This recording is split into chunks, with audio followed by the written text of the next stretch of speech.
Some games feel amazing to play. Tight combat, slick movement, chaos done right. But then the story kicks in, and it's like someone handed the script to a committee of confused interns. This list is all about those games with great gameplay and stories you'll wish came with a mute button. Let's get into it. Prototype is the game where you play as a very moody science experiment who can turn his arm into a giant sword and body slam helicopters like they insulted his shoes. The gameplay is chaotic fun, leaping across skyscrapers, gliding like a bloody flying squirrel, and obliterating pedestrians because someone bumped your shoulder. But the story is basically a grocery list of cliches. Secret virus, evil government, amnesia, twist that wasn't really a twist. Alex Mercer is angry for 90% of the game and confused for the other 10%, which pretty much sums up the player's emotional arc too. Every cutscene feels like a grunge music video mashed together with conspiracy theories from a mid-2000s internet forum. But let's be honest, nobody played Prototype for Shakespearean drama. We played it to suplex tanks and toss taxis like frisbees. The story could have been delivered via sock puppets and we wouldn't have noticed, as long as the chaos kept flowing.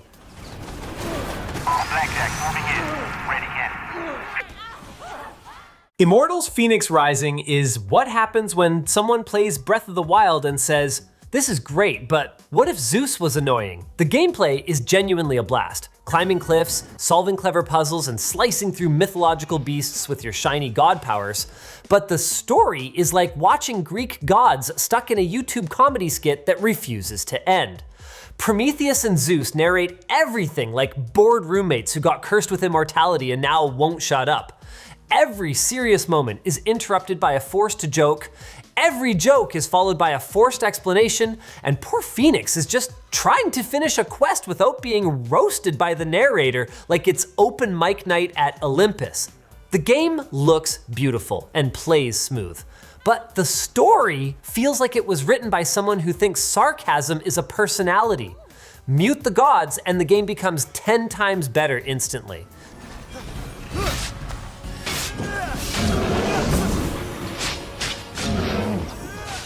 Watch Dogs 2 is a hacker power fantasy where you take down corporations with a phone and the power of parkour. The gameplay is smooth, stealth is satisfying, and the drone is your best friend. But the story feels like it was written by a group of interns who just discovered the word counterculture and made a personality out of wearing hoodies. Your crew consists of people who look like they'd complain if the Wi-Fi was too slow at a protest. One guy wears a pixelated emoji mask and talks like Reddit came to life. Marcus, the main dude, is supposed to be deep and angry about injustice, but spends half the time joking around like he's at a LAN party.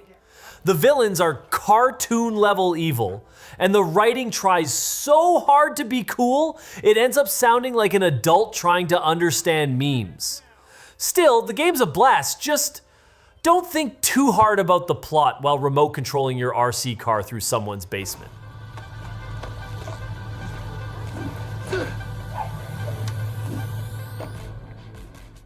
Just Cause 3 is less of a game and more of a what if Michael Bay directed your vacation. You're Rico, a man whose primary solution to political oppression is to attach rockets to cows and blow up gas stations in slow motion. The grappling hook and wingsuit combo makes traversal feel like skydiving through chaos, and the explosions, chef's kiss. But the story is so thin, you could accidentally breathe on it and it'd evaporate. There's an evil dictator, a resistance group made of people who never seem to have a plan, and a whole lot of talking that you'll probably skip just to get back to blowing up another fuel depot with your unlimited C4. Rico himself has the emotional complexity of an empty soda can, and most conversations feel like filler between fireballs. The game shines brightest when it shuts up and lets you launch yourself off a mountain into a helicopter that you immediately hijack and crash into a military base. Try to store fuel now, you jerks. Mirror's Edge is like parkour poetry in motion. The way Faith runs, slides, vaults, and wall runs across the city is genuinely hypnotic. And when everything flows just right, it feels like you're the main character in a stylish action movie filmed entirely on rooftops. But the story is so bland, it could be used as wallpaper paste.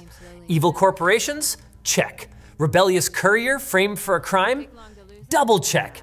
Sister kidnapped by villains in suits who apparently have no hobbies beyond monologuing and brooding in glass offices? Triple check.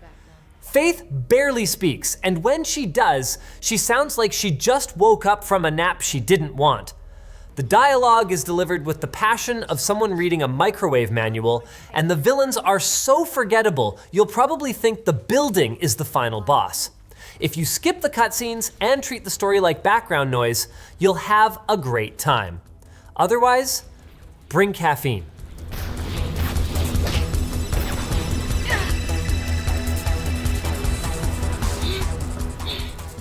Arkham Knight had some of the best brawling and gliding mechanics ever made. Punching 20 thugs in the face without blinking is an art form here, and grappling off rooftops mid-fight never gets old. But somewhere along the way, the developers decided Batman wasn't enough, so they made the Batmobile the main character. Suddenly, you're not just a caped crusader, you're a tank driver with attachment issues. The story tries to build tension with this mysterious Arkham Knight figure, but anyone who's played a Batman comic with the lights on for 5 seconds already knew who he was. They stretched the mystery so far, it practically collapses under its own weight. Side characters pop in and out like they missed rehearsal, and while you're trying to stop a citywide disaster, you'll also be doing puzzles with your car. The story wants to be dark and deep, but ends up spinning its tires, and not in a cool burnout way.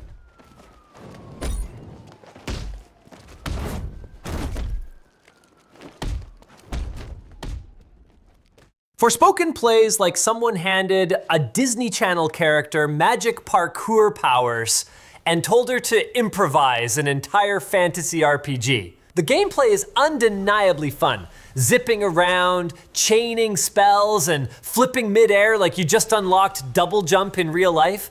But the moment anyone opens their mouth, it's like stepping into a painfully awkward improv class. Frey, our reluctant heroine, never stops talking to her magic bracelet, who also never stops talking back. It's a non-stop buddy comedy with zero chemistry.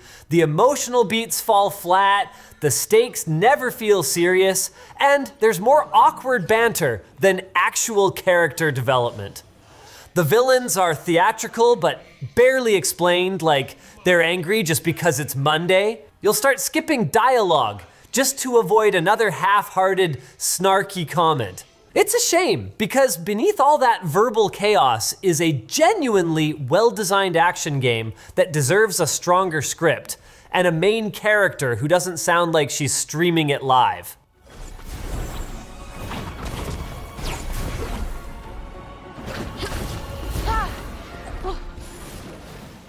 Shadow of War is what happens when someone takes a brilliant game system, the Nemesis system, and builds an entire world around it, then uses the story as packing peanuts.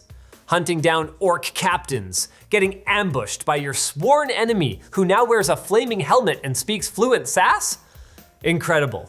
But the story takes a nosedive straight into we just made this up territory. Talion has less personality than his sword, and Celebrimbor, the ghost living in his head, is basically the fantasy version of your boss who won't stop micromanaging. They made their own ring of power because apparently all the lore was just a light suggestion. The emotional moments are tossed in with the same urgency as a side quest, and the big finale feels like it was patched in from another game entirely. Still, the gameplay loop is so addictive, you might not even notice the plot flailing in the corner like a forgotten NPC. What's that? You want more?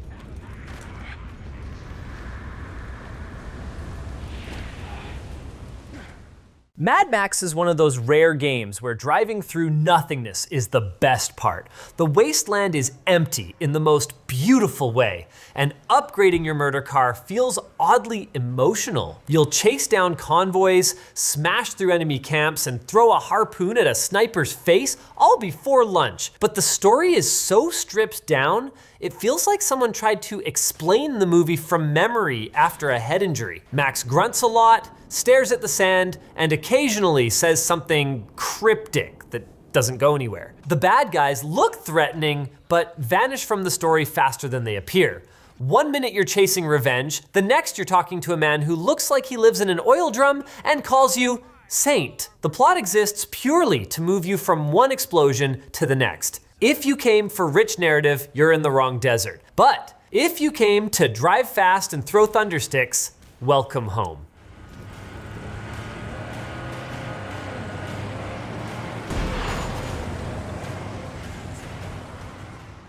Elden Ring is a masterpiece of game design, combat, and open world wonder. But when it comes to storytelling, it's like trying to assemble a jigsaw puzzle using a spoon. The world is massive, mysterious, and full of disturbing beauty, but the narrative is buried under cryptic dialogue and item descriptions that sound like riddles told by haunted librarians. You'll meet characters who vanish for hours, then reappear dramatically with zero explanation and half a face missing. Everyone talks like they've just come out of a very intense poetry slam, and major plot points are tucked behind walls, bosses, and a guy with 4 lines of dialogue who you probably ignored. The game trusts you to piece everything together, which is both brave and baffling. Most players just accept they're doing cool stuff for reasons they'll never fully understand. But when the swordplay is that good, sometimes you just nod, kill the demigod, and move on.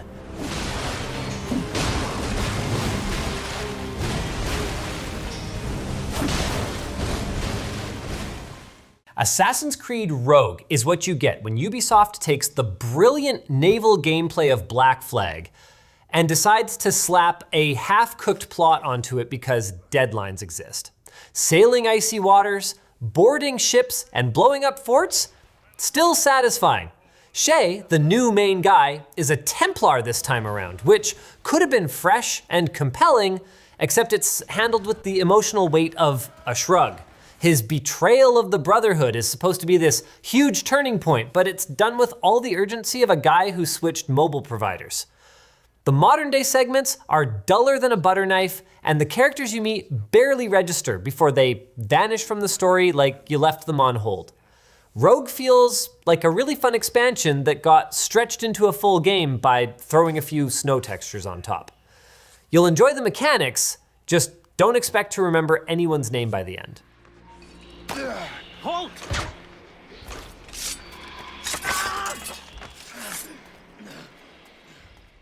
Midnight Suns has surprisingly good combat, card-based strategy that feels punchy and smart, and watching Blade, Iron Man, and Ghost Rider throw down together is nerd heaven. But then the game insists on being a weird mix of XCOM, visual novel, and awkward superhero camp simulator. You spend half your time in battle and the other half going on friendship walks with Wolverine or watching Spider-Man complain about chores. It's like someone mixed The Avengers with a high school drama club. The tone swings so wildly you could get whiplash, from demonic portals to let's hang out and paint in the garden. Your character, the Hunter, has the personality of a customizable mannequin, and most dialogue sounds like it was lifted from a fanfic written at 3 a.m. The gameplay loop is solid, but the story acts like you signed up for a Marvel therapy retreat instead of a war against evil. At least Blade's sarcasm is consistent. It's not so easy to dismiss this time around. Really wish we could get this clown off our comms. I'm sure. The rebooted Saints Row is a case study in what happens when you take a chaotic, unhinged crime sandbox and try to turn it into a quirky startup sitcom. The gameplay is functional, driving, shooting, chaos, it's all there. But then the story kicks in, and your crew of criminal masterminds feels like the cast of a rejected mobile banking ad. One guy bakes cupcakes, another's obsessed with branding, and everyone speaks like they're part of a college improv group. The stakes are non-existent. The humor tries so hard, it starts to feel like a hostage situation, and somehow they turned a gang war into a corporate team building exercise. The older Saints Row games went wild in a way that felt intentional. This one goes bland in a way that feels like it got filtered through a focus group. You'll cause some decent mayhem, but between missions, it feels like you're stuck in a roommate sitcom nobody asked for.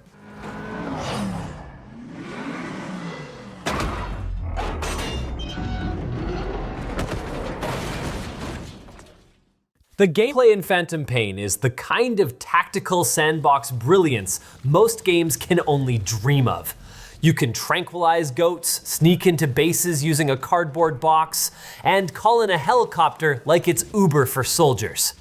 But the story feels like it got halfway through production, looked at the clock and said, good enough. Big Boss hardly speaks, key plot points are scattered across cassette tapes you'll forget to play, and then it just ends. The big antagonist shows up for 5 minutes and half the story feels like it got cut in a meeting nobody talks about anymore.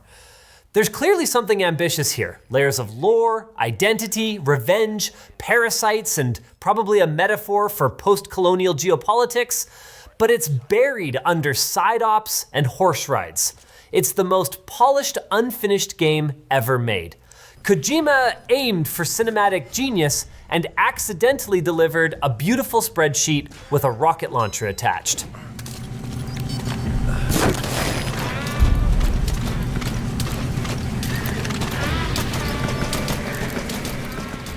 Stellar Blade is visually stunning and mechanically slick. Dodging, parrying, and chopping up enemies with stylish combos feels fantastic.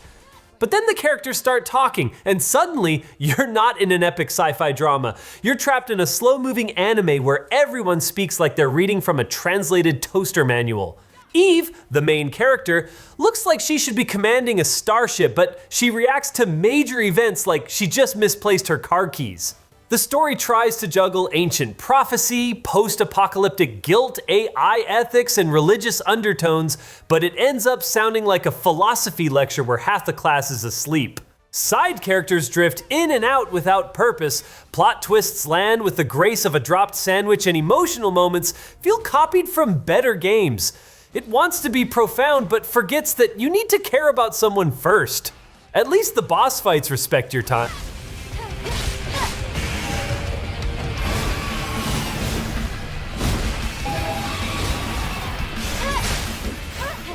And there you have it, 15 games that feel amazing in your hands, but fall apart the moment the plot tries to say something deep.